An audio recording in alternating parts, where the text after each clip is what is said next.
ડીસાના ટેકરા વિસ્તારમાં દશામાની મૂર્તિ વિસર્જન માટે ભવ્ય આયોજન કરાયું। દશામાની અસીમ કૃપા અને આપ સૌના સહકારથી દર વર્ષની જેમ આ વર્ષે પણ ડીસા ખાતે શ્રી દશામાના મૂર્તિ વિસર્જન તળાવનું ભવ્ય આયોજન કરવામાં આવ્યું છે।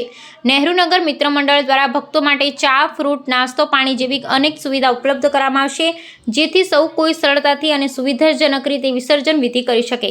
ડીસાના ટેકરા વિસ્તારમાં પલટણ મંદિર પાસે આવાસ યોજનાની બિલ્ડિંગ પાછળ વડવૃક્ષની બાજુમાં છેલ્લા 5 વર્ષથી દશામાની મૂર્તિનું વિસર્જન કરવા માટે વિશેષ તળાવ બનાવવામાં આવે છે।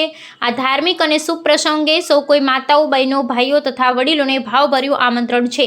દશામાના આશીર્વાદ પ્રાપ્ત કરવા અને આયોજનને સફળ બનાવવા આપ સૌને ઉપસ્થિત રહેવા વિનંતી કરવામાં આવી છે।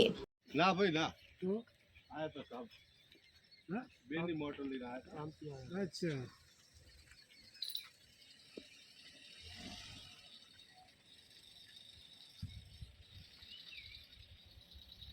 તો એક વિડિયો લઈ લો તમારો બધાનો લેજો હું કરી છે અમને તો બધું નો એક થી ખોલે થોડું થાય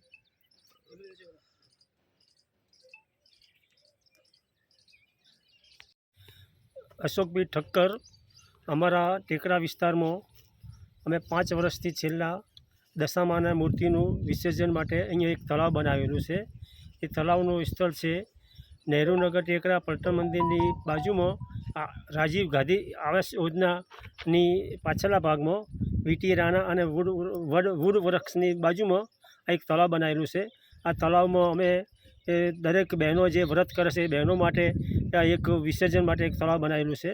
અને આ તળાવમાં દર 10 દાડા પૂરા થાય અને 11મા દિવસે અમે વિસર્જન માટે જે બહેનો આવે છે બહેનો માટે અમે ફરાળી નાસ્તો પણ કરીએ છીએ। બટાકા છે, બટાકા પૌવા છે, કેવડો છે, એ બધું ફરાળ માટે અમે બહેનો માટે સગવડ કરીએ છીએ। ચા પાણીની સગવડ કરીએ છીએ। અને અહીંયા દરેક બહેનો ભાઈઓને મારી એક વિનંતી છે કે આ શનિવારે છેલ્લો દિવસ અને રવિવારે વહેલા સવારના આવી અને અહીંયા વિસર્જન માટે દરેક વધારે એ મારી દરેક બહેનોને ભાઈઓને વિનંતી છે।